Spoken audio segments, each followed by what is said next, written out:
guys, I have been absent from YouTube this week, and it's because we have had a pretty busy week. We have started our homeschool year for preschool, and I wanted to show you guys our schoolroom. Now, our preschool, the way our school is developing is a little bit unconventional because it's very tailored to my specific children. So please understand that as I'm showing you our schoolroom, I'm not at all suggesting that all homeschool rooms need to look like this and this is what all preschoolers need to be learning. I specifically sat down and made a list for this year, you know, kind of what my boys are capable of, what they're interested in, and I made I'm not going to call it a curriculum, but okay, a curriculum based on that, based on what I felt like they were capable of, based on what they were already inclined towards, things that I wanted them to learn. I talked to my husband and he had some things that he wanted them to learn. For example, he really wanted them to be taught the Pledge of Allegiance this year. So we have, where is it? We have a flag in our schoolroom so that they can start to learn the Pledge of Allegiance.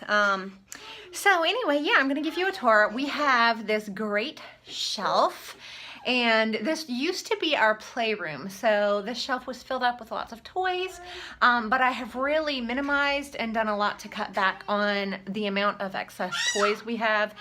So now their toys just kind of all fit in their bedroom, and we were able to free up this room to use as a schoolroom. So we have this shelf. Well, let me come back here and kind of show you. I have up in this corner, I have some sensory sand, some sensory foam at the top, and then I have some teacher resources, some things that I will be using that or helping them use that they don't need to be able to get their hands on, such as the laminator, the glue, some craft projects, things like that. Then we have our science shelf. And they love bugs and they love snakes and all kinds of animals. We have some great books there, and then the thing with the tiger's eyes at the back, that is actually a hands-on, like manipulative, put the animals in their habitat kind of thing. So we have a science shelf, but then we also have a body shelf because this is Evie. There we go. This is something, even though, yeah, the human body is science, so you'd think maybe that would go into the science shelf. I just found that I had a lot of resources about the human body specifically, and it's something that they have been talking about. We've been talking about, you know, since the time they were about 2.5, we've been talking about how the heart pumps blood all through the body, and we've been talking about different body parts. We have had to decide like how to teach them about the differences in male and female anatomy because they've had a baby sister and they have realized that her hardware was a little different than theirs. They've been potty training. You know, like there have been a lot of conversations about the human body during the past 6 months or so. And so I've kind of just collected a bunch of resources. It's something that we cover as a topic all on its own. So we have the science shelf, but then also the human body shelf right next to it. So then we have our arts and crafts resources where they learn about colors. They learn about art appreciation. I'm trying to think what all is there. Yeah, it's kind of just, you know, you can see that Elmo, like I can cut and glue, just, you know, your basic preschool to kindergarten crafts. We have our numbers shelf and our math shelf, or no, I'm sorry, that's the letter shelf. We have the, you know, the magnet school. We have some traceables. These dry erase boards right here, they came from the Dollar Tree. In fact, a lot of these resources came from the Dollar Tree. This alphabet book right here, I think this may have come from the Dollar Tree. This one definitely did. And then I just have some flashcards and a little alphabet Bible verses book. And yeah, so that's our letters and alphabet shelf. And then we had, this is our math shelf. We have it's just some great manipulatives that we have found. They're not any one curriculum. I don't go by a boxed curriculum set.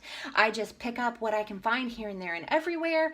My mom and mother-in-law are also great thrift shoppers. They were both homeschool moms themselves, so they kind of keep their eye out for me and they pick things up for me. I let them know, I gave them the list of the things that we want to be working on throughout this school year.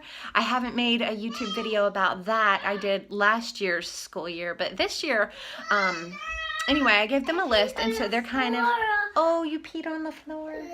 Oh, buddy. Okay. Mommy will deal with it in just a minute.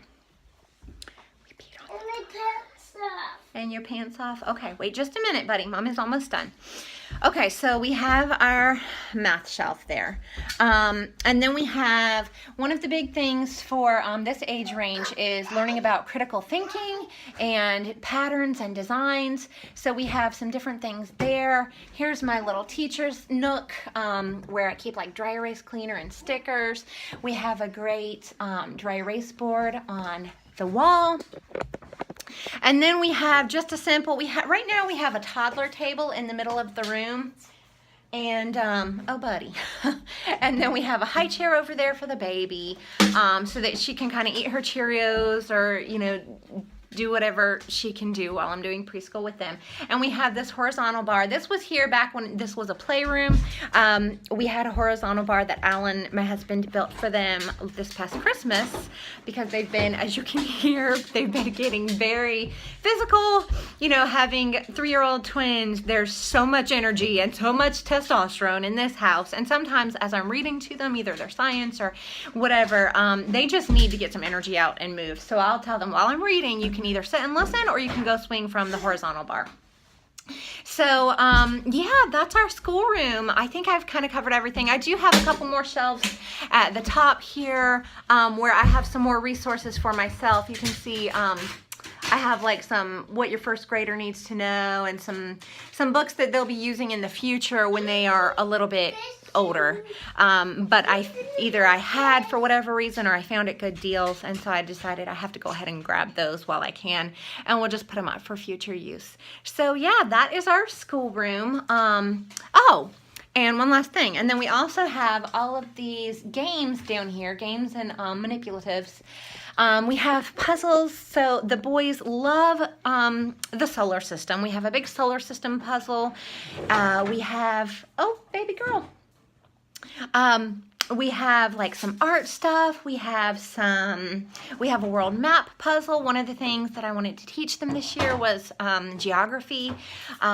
So we have like a world map puzzle. We also have a geography shelf where they're going to be learning about their states, their continents, basic countries. I don't expect them to memorize all the countries. Heck, I couldn't tell you all the countries, but we do want to just cover and have an introduction to all the states and all the state capitals, and definitely I do want them to learn all their continents. So yeah, okay, now I've showed you everything, and that's our schoolroom. So again, I am not thinking that I know this is not really a typical preschool room.